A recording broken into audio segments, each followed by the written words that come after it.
కష్టమే. ఇవి రెండు ఈక్వల్గా పనిచేస్తూ ఉండాలి. కాబట్టి ఇక్కడ అంటున్నాడు, జాగ్రత్తగా వెతికిన ఎడల ఏం చేస్తాడట? నీవు జాగ్రత్తగా వెతికిన ఎడల సర్వశక్తిమంతులకు దేవుని బ్రతిమాలుకుని ఎడల నువ్వేం చేయాలి? సర్వశక్తిమంతుడైన దేవుని నువ్వు బ్రతిమాలుకోవాలా. ఏ విషయంలో అయితే, అందుకోసమే మనం బాధపడుతున్నాం. అద్భుతము చేయమయ్యా నా జీవితంలో. అయ్యా నిందలు అవమానాలు వచ్చినప్పుడు అయ్యా నీ కరముల వైపు నేను చూస్తున్నాను, నీ ముఖం వైపు నేను చూస్తున్నానయ్యా, నీవు అద్భుతము నా పట్ల చేయ్యా. ఈ 2006లో ప్రభువా నేను ఏదైతే కోరుకుంటున్నానో అది నా పట్ల ప్రభువా నీవు అద్భుతము చెయ్యయ్యా అని నువ్వు ప్రార్థన చేసిన ఎడల, నీవు బ్రతిమాలుకుని ఎడల ఆ సర్వశక్తిమంతుడైన దేవుడు ఏం చేస్తాడట?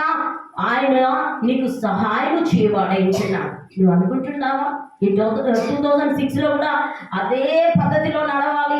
అదే మరి ఏంటిదండి, అదే మార్గంలో 2005లో ఎట్లా నడిచిందో ఇప్పుడు కూడా నడిస్తే ఏమైతుంది? అదే ఇయర్ కదా, అదే మనుషులు కదా, అట్లాగే కదా, అట్లాగే ఉన్నాను కదా, ఏం మార్పు చెందలేదు కదా, అదే నడకలో నడుస్తానని అంటే ప్రేమిట్లారా, ఏది నీ భక్తి, ఏది నీ భయము? కాబట్టి ప్రేమిట్లారా, మరి నీవు అద్భుతము కావాలి అని అంటే నీవు తప్పకుండా గత సంవత్సరం కంటే, లాస్ట్ ఇయర్ కంటే ఈ ఇయర్ ఎక్కువగా దేవుళ్ళు ఉండడం ప్రారంభించాలి. హల్లెలూయా. చెప్పండి దేవుని మాట్లాడతా. ఎందుకంటే నీవు అద్భుతము కావాలి అని అంటే, దేవుడు నీ పట్ల కార్యము చేయాలంటే, ఆయన సృష్టికర్త అయిన దేవుడు, కనికరము కలిగిన దేవుడు, ఆయన కృపా సమృద్ధి కలిగిన దేవుడు ఏంటున్నాడు. నిన్ను నన్ను ప్రేమించి మన కొరకు ఈ లోకానికి వచ్చిన యేసయ్య ఏంటున్నాడు. కాబట్టి నీవు బ్రతిమాలుకుని ఎడలా, చదువునానా, నీవు బ్రతిమాలుకుని ఎడలా నీవు పవిత్రుడవై యథార్థవంతుడవైన ఎడల. పవిత్రత ఏంటిదండి? పరిశుద్ధత, పవిత్రత. ఆయన పవిత్రుడైంచున్నాడు, ఆయన పరిశుద్ధుడైంచున్నాడు. కాబట్టి నీవు కూడా ఆయన వలె జీవించడానికి ప్రయత్నం చేయాలి, ఆయన వలె ఉండడానికి ప్రయత్నం చేయాలి. ఆయన కూడా కొండ మీదకి వెళ్ళి మరి ఎర్లీ మార్నింగ్ లేచి ప్రార్థన చేయడం ప్రారంభించి ఉన్నాడు. నేను కూడా అలాంటి ఉనికి కలిగి ఉండాలి, అలాంటి శ్రద్ధ కలిగి ఉండాలి, అలాంటి పట్టుదల కలిగి ఉండాలి. ఉన్నప్పుడే దేవుడు నిన్ను నన్ను దీవించి వాడేస్తున్నాడు. ఆయన పరిశుద్ధుడు గనక ఏదో మామూలుగా వచ్చి పోతున్నామని కాదు ప్రియబిడ్డలారా. నువ్వు ఏం పొందుకుంటున్నావు, నువ్వు ఏమి కావాలని కోరుకుంటున్నావు, అది పొందుకునేదాకా నీవు మరి దేవుని యందు భయభక్తులు కలిగి మరి యథార్థమైన హృదయముతో నీవు ప్రార్థన చేస్తున్నావా? నువ్వు ఒకసారి ఆలోచించు. హల్లెలూయా. నాకెందుకులే అని అనుకుంటే దేవుడు కూడా నీకు ఏమి ఇయ్యడు. అడిగిన ఎడల మరి అమ్మ కంటే మనలను ఎక్కువగా చూసుకుని మన దేవుడు దీవించున్నాడు. నువ్వు పవిత్రుడవై యథార్థవంతుడవై దేవుణ్ణి వెతికిన ఎడల నువ్వు కనుగొందువు. కాబట్టి కూడా అంటున్నాడు, ఏమని చెప్తున్నాడంటే నిశ్చయముగా ఆయన నీ యందు శ్రద్ధ చూపుతాడట. చెప్పండి బట్టి దేవుడు ఆయన కష్టం. నిశ్చయముగా అంటే ఏంటిదండి? చెప్పండి. ఏంటిదట? నిశ్చయం అంటే ఖచ్చితంగా, ఖచ్చితంగా నువ్వైతే ఏదైతే అడుగుతున్నావో తప్పకుండా అది నీకు ప్రతిఫలం కూడా అనుగ్రహించేవాడు ఎంచున్నాడు. చాలా మందికి తెలియకనే దేవుడి వాక్యం తెలియకనే ప్రేమిట్లారా దేవుని పక్కకు పెడుతూ ఉంటారు. ఎందుకులే మన దేవుడే కదా, లేకపోతే ఎందుకులే ప్రార్థన చేసేది అనుకుంటారు. నీవు గనక దేవుని యొక్క వాక్యము తెలిస్తే, దేవుని యొక్క మరి నీవు దేవుని వాక్యము నీకు తెలిసిన ఎడల తప్పకుండా శ్రద్ధ కలిగి దాని మీద కాన్సన్ట్రేషన్ కలిగి నువ్వు ప్రార్థన చేయడం, ప్రేర్ చేయడం ప్రారంభిస్తా. అంతేనా? నీకు ఒకవేళ శ్రద్ధ లేకపోతే ప్రేమిట్లారా, ఏ పనిలో నువ్వు శ్రద్ధ లేకపోతే అది ఆ పని ఏమైపోతుంది, ఏది కాకుండా అయిపోతుంది. నువ్వు ఒకసారి ఆలోచించు. పట్టుదల కలిగి ఉండాలి, దేవుని సన్నిధికి రావడానికి పట్టుదల కలిగి ఉండాలి, దేవుని యొద్దకు రావడానికి పట్టుదల కలిగి ఉండాలి. అను వెళ్ళు నేను వస్తాను అని నువ్వు అనుకుంటే దేవుడు కూడా నీవు ఎప్పుడైతే ఇంట్రెస్ట్ కలిగి దేవుని యొక్క సన్నిధికి రావడం ప్రారంభిస్తావో భయముతో భక్తితో అమ్మో టైం అయిపోతుంది నేను వెళ్ళాలి. డ్యూటీకి వెళ్తే మనం ఎట్లా చేస్తామండి? ఒక్కొక్కసారి స్నానం చేయకుండా కూడా వెళ్ళిపోయి వాళ్ళు వెళ్ళిపోతారు. ఒక్కొక్కసారి ఏం చేస్తారు, ఎర్లీ మార్నింగ్ ఇంకా తొందరగా లేచి ఏం చేస్తారండి, ఏంటిది ఆ టైంకు రీచ్ కావాలి. 9 o'clock ఉంటే 10 to 9కే వెళ్ళిపోతారు, అక్కడ ఉంటారు. ఎందుకండి? మరి జీతం ఇవ్వరు, జీతం ఇవ్వరు. ఎందుకంటే కరెక్ట్ టైంకి ఉండాలి. నువ్వు దేవుడిలో కరెక్ట్ టైంకి ఉంటున్నావా? దేవుడితో గడపాలనుకుంటున్నావా? మరి ఒట్టిగానే ఇస్తాడా దేవుడు? ఆయన ప్రేమ కలిగిన దేవుడు అని ఇంకా ఎన్ని రోజులు అనుకుంటూ ఉంటావు? చెప్పండి, నువ్వు ఆలోచిస్తున్నావా? శ్రద్ధ కలిగి వెతికినేయాలా నువ్వు కనుగొంటావు. ఇక్కడే కదా మన దేవుడే కదా, ఎప్పుడు పోయినా పర్వాలేదులే అని అనుకుంటూ నువ్వు. ఆయన అందరికీ దేవుడు ఎంచున్నాడు. ఆయనను శ్రద్ధ కలిగి వెతికిన వారికి ఆయనను కనుగొంటారు, వారికి తప్పకుండా ప్రతిఫలం ఇస్తాడు. ఒకసారి ఆలోచించండి. శ్రద్ధ కలిగి నువ్వు వెతికిన ఎడల ఏం చేస్తావట? శ్రద్ధ కలిగి నీవు నిశ్చయముగా ఆయన నీ యందు చూడండి, నిశ్చయముగా ఖచ్చితంగా ఆయన నీ యందు శ్రద్ధ నిలుపుతాడట. చెప్పబట్టి దేవుడు మనకు వస్తాం. చూసారా? నువ్వు ఎప్పుడైతే చాలా మంది నిజంగా కొన్ని కార్యాలు ఒకవేళ కాకపోతే ఇంకా మనలో ఏమన్నా లోపం ఉందేమో సరి చేసుకోవాలి. ఎందుకు ప్రభా ఇది కావట్లేదు అని అంటే నువ్వేం చేయాలి? ఇంకా కొన్ని గంటలు ప్రార్థన చేయడం, బైబిల్ చదవడం ప్రారంభించాలి. అది కావట్లేదు అని అంటే దేవుడు ఇంకా ఏంటిదని ఏమని అంటారు, మనము ఎక్కువగా ప్రార్థన అది ఏంటిది గడుపుతూ ఉండి కనిపెట్టి ప్రార్థన చేయడం ప్రారంభించాలి. అది ఇచ్చేదా, అది పొందుకునేదాకా. ప్రభా మరి నేను ఈ విషయంలో అడుగుతున్నాను, నువ్వు నాకు సహాయం చేయి. ఇది కావట్లేదు ప్రభా, ఎందుకు కావట్లేదు, ఎందుకు కావట్లేదు ప్రభా, మరి నేను అడుగుతున్నాను, నువ్వు నాకు సహాయం చేయాలి. ఎప్పుడన్నా అడిగావా? అడుగుతానే చెప్పట్లేదు అక్క, ఏం చేసినా ఎంత చేసినా చెప్పట్లేదు అంటే, అవును, మన హృదయాలను పరిశోధించే దేవుడు ఎంచున్నాడు, మన తలంపులను పరిశీలించే దేవుడు ఎంచున్నాడు. నీ నడకను నీ యొక్క ఏంటిదండి నీ పడకను ఆయన పరిశోధించే దేవుడు ఎంచున్నాడు. ఏదో మామూలుగా అనుకుంటున్నారా? దేవుడు అంటే ఏదో కదా అనుకుంటున్నారా? నీ నడక, నీ పడక, నీ యొక్క సమస్తమును పరిశీలించే దేవుడు ఎంచున్నాడు. నువ్వు ఎలా ఉంటున్నావు అన్నది, నువ్వెవరితో ఏ విధంగా మాట్లాడుతున్నావు అన్నది, నువ్వెవరితో ఎవరిని ఏ విధంగా క్రిటిసైజ్ చేస్తున్నావు అన్నది వింటున్నారా? ఇవన్నీ చేసుకుంటూ దేవుడు అని అంటే దేవుడు ప్రతిఫలం ఇస్తాడా? చెప్పండి, ఇస్తాడా? ఇవ్వడు కాదంటే ఇవ్వడు. నేను చెప్తున్నాను కదా, ఇప్పుడు నీకు ప్రతిఫలము కావాలి అని అంటే దేవుని యందు నీ మీద శ్రద్ధ కలిగి ఆయన చూపించాలి అంటే, నీకు కార్యం కావాలంటే ఆయన యందు యథార్థమైన హృదయం నీవు కలిగి ఉండు.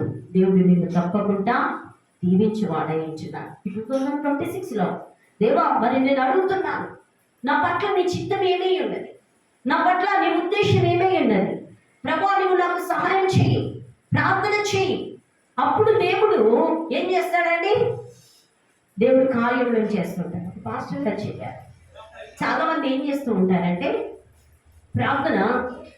ప్రార్థన చేస్తూ ఉంటారు, కానీ నీ సెల్లు నీ సమస్తము పక్కకు పెట్టేసి, ఎంతమంది బాధలలో ఉన్నారు అంటే విజ్ఞాపనకర్తలకు కానీ ప్రార్థన చేయగలిగిన వారందరికీ నేను చెప్తున్నాను, అవన్నీ పక్కకు పెట్టేసి, ఎవ్వరు ఫోను అన్ని పక్కకు పెట్టేసి ప్రార్థన ఇంట్రెస్ట్ శ్రద్ధ కలిగి ఆ యొక్క వాళ్ళ కొరకు నీవు ప్రార్థన చేసి ఉన్నావు అనుకో, వారు అద్భుతం పొందుకుంటారు, నీ పట్ల కూడా అద్భుతం పొందుకుంటాం.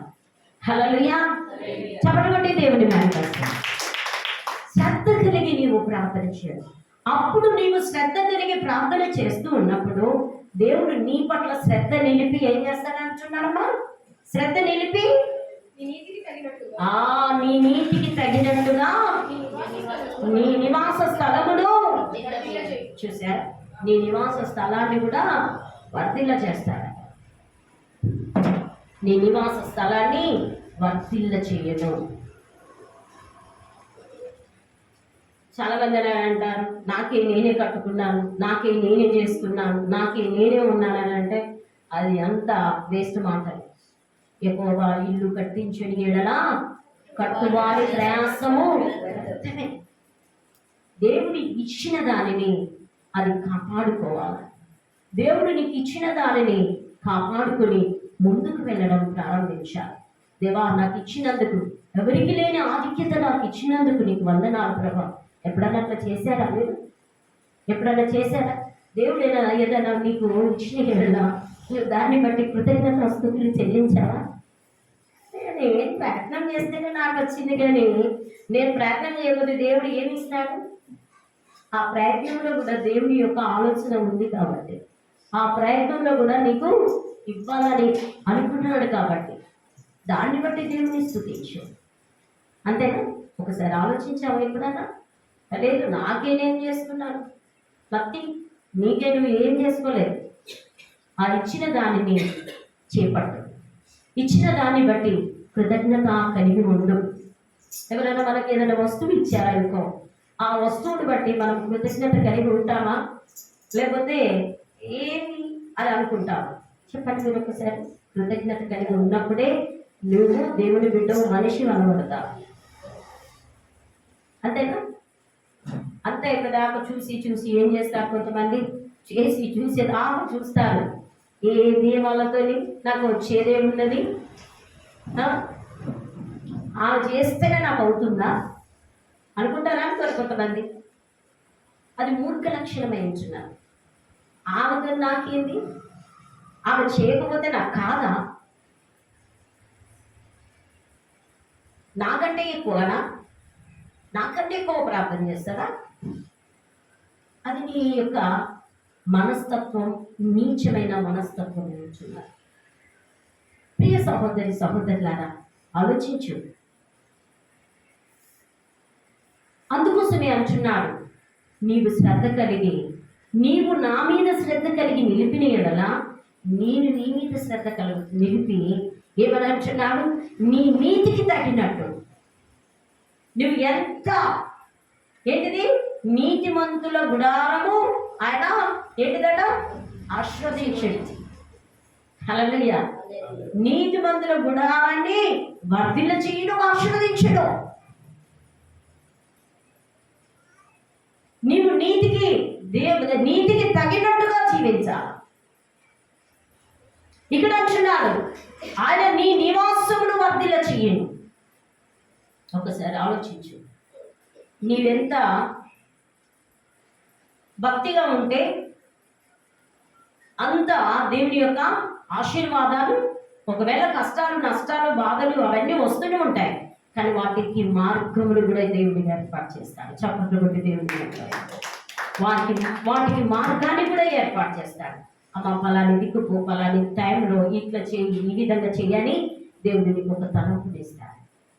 ఆ తలంపును పట్టుకొని ప్రార్థన చేసిన ఎడల దేవుడు తప్పకుండా నీకు సక్సెస్ చేస్తాడు నీ జీవితంలో. నువ్వు ఆలోచిస్తున్నావు, నీ నివాసము వర్ధిల్ల చేయను. వర్ధిల్ల చేయాలి అని అంటే నీ కుటుంబంలో నువ్వు ఏ విధంగా ఉండాలి? భక్తిగా ఉండాలి. అంతేనా? నిన్ను నన్ను చూసి ఇతరులు మారాలి. అంతేనా? నువ్వు చర్చికి వెళ్తున్నావు, మన ప్రవర్తన బైబిల్ వాక్యం చెప్తుంది, నీ ప్రవర్తన జాగ్రత్తగా చూసుకోవడం. నీ ప్రవర్తన ఏ విధంగా ఉండాలి? ఇప్పుడు చిన్న బాబున్నాడు, ఇదంతా మన సిస్టర్ వాళ్ళ కొడుకున్నాడు, లక్కీ ఉన్నాడు. ఆ బాబు వాడు చిన్నోడు, వాడు ఎల్కేజీ యూకేజీ చదువుతున్నాడు కదా. ఫాదర్ అని పాస్టర్ గారిని, అయ్య గారిని అంటూ ఉంటాడు. ఫాదర్ అంటాడు. ఆ ఫాదర్ ఎట్లా చెప్తే అట్లనే వింటాడు. ఎందుకు? పిల్లలు ఒక మార్గంలో నడిపించినప్పుడు ఆ మార్గంలో నడవడం ప్రారంభిస్తాడు. వాడికి ఇంగ్లీష్ అయ్యగారు చెప్తుంటే వాడు ఇంగ్లీష్ నేర్చుకుంటూ ఉన్నాడు. ఏ భాష అంటే ఆ భాష నేర్చుకుంటున్నాడు. శ్రద్ధగా కూర్చుంటున్నాడు. మమ్మీ మాట, డాడీ మాట వినాలి అని అంటే మమ్మీ చెప్పినట్టు వినాలి నాన్న అని అంటే ఫాదర్ రాత్రి అంటున్నాడు. ఫాదర్ చెప్తున్నాడు కాబట్టి మమ్మీ నేను వస్తున్నా నడవని వాళ్ళ మమ్మీతో, వాళ్ళ అమ్మతో చెప్తున్నాడు. ఎందుకు? ప్రేమలారా, పిల్లలను ఒక పద్ధతిలో పెంచేయడం. పిల్లలను అంతేనా? వాళ్ళ మమ్మీ చెప్తుంది, నేను ప్రార్థన చేస్తే నా కొడుకు పుట్టిండు. ప్రేమిలారా, నువ్వు గర్భము ధరించినప్పుడు నుండి నువ్వు ప్రార్థన చేయడం ప్రారంభించాలి. నా పిల్లలు ఎదిగి ఫలించి ప్రభా ఒలివ మొక్కల వలె ఉండాలి. హల్లెలూయా. అప్పుడే నీ సంతానము, నీ నివాసం వర్ధిల్లుతూ ఉంటుంది. నీ కుటుంబము ఎలాంటి మరి నీ పిల్లలు తల్లిదండ్రుల మాట వినకుండా ఉండరు. నీ భక్తిని చూసి నీ పిల్లలు మార్పు చెందడం ప్రారంభిస్తారు. నీ భక్తి నీకు లేకపోతే నీ పిల్లలు విచ్చలవిడి జీవితం జీవించడం ప్రారంభిస్తారు. నీకేది కోరుకుంటున్నావు? నీ పిల్లలు నీ మాట వినాలనుకుంటున్నారా? నీ పిల్లలు నీ విచ్చలవిడి జీవితం జీవించాలనుకుంటున్నారా? ఒకసారి ఆలోచించు. తల్లిదండ్రులు ఏ మార్గంలో నడిస్తే అదే మార్గంలో పిల్లలు నడుస్తుంటారు. తల్లిదండ్రులు ఏమైనా చూడండి, పిల్లలను మనం చూస్తూ ఉంటాం. తండ్రి ఎట్లా నడిస్తే పిల్లలు కూడా అట్లాగే నడుస్తూ ఉంటారు. నువ్వు ఆలోచిస్తున్నావా? తల్లి ఎలా నడిస్తే అమ్మాయి కూడా అలాగే నడుస్తుంది. తండ్రి ఎలా నడిస్తే అబ్బాయి కూడా అలాగే నడుస్తూ ఉంటాడు.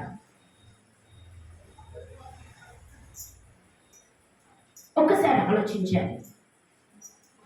నీ స్థితి, దేవుడు నీ పట్ల శ్రద్ధ కలిగి ఉన్నాడంటే, నీ యందు మరి శ్రద్ధ చూపుతున్నాడంటే దేవుని యందు నీవు దేవుని వెతుకుతున్నావు, భయభక్తులు కలిగి వెతుకుతున్నావు. కాబట్టి ఆలోచించి ప్రియ సహోదరి సహోదరులారా, నువ్వేమనుకుంటున్నావు? ఈ 2026లో అట్లాగే ఉంటా, అదే పాత జీవితం, అదే పాత రోత బతుకు, అదే జీవితంలో ఉంటాను, ఎవరిని కేర్ నాట్, నా ఇష్టం, నా జీవితం, నా ఇష్టం అని నువ్వు అనుకుంటే ప్రియబిడ్డలారా,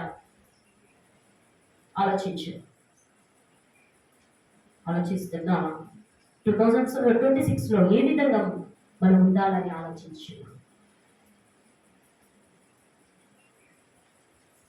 తను తాను తగ్గించుకున్నవాడు ఏం చేస్తాడు? నేను పెట్టేది వాక్యం చెప్తాను. తను తాను తగ్గించుకున్నవాడు హెచ్చింపబడు. తగ్గించుకో. దేవుళ్ళు ఉన్నప్పుడు తగ్గించుకోవాలి. ప్రౌడ్నెస్గా ఫీల్ కావద్దు. గర్వంగా ఫీల్ అయితే అయిపోతా. ప్రేమిట్లారా, నువ్వు తగ్గించుకో. మనలను చూసి ఇతరులు మారడం ప్రారంభిస్తారు. ఒకసారి ఆలోచించు. పొద్దున ఉదయము గొడవైనప్పుడు సాయంత్రం వరకు, అరుణోదయం వరకు ఏంటిదట గొడవ? సెటిల్మెంట్ కావాలి. అయితే సమాధానం పడాలి. సమాధానం పడనప్పుడు నువ్వు భక్తి చేసినా కూడా వేస్టే, నువ్వు చేర్చుకు వచ్చినా కూడా వేస్టే, నీ భక్తి అంతా వేస్టే. సమాధానకర్త అయిన దేవుడు మనకు సమాధానం ఇవ్వడానికి లోకానికి వచ్చాడు. హల్లెలూయా. నీకు సమాధానమే లేదు, నువ్వు ఎందుకమ్మా భక్తి చేసేది? నీకు సమాధానమే లేదు, ఎందుకైనా నువ్వు భక్తి చేసేది? నువ్వు ఇతరులను యేసుప్రభు కొరకు నువ్వు ఏం చెప్తావు చెప్పు. ఒకసారి ఆలోచించావా? కుటుంబంలో కూడా పెట్టుకుంటాను, ఇక్కడికి వచ్చాయి భక్తిగా ఉంటే ఏమి లాభం? ఆలోచించండి. ఈ 2026లో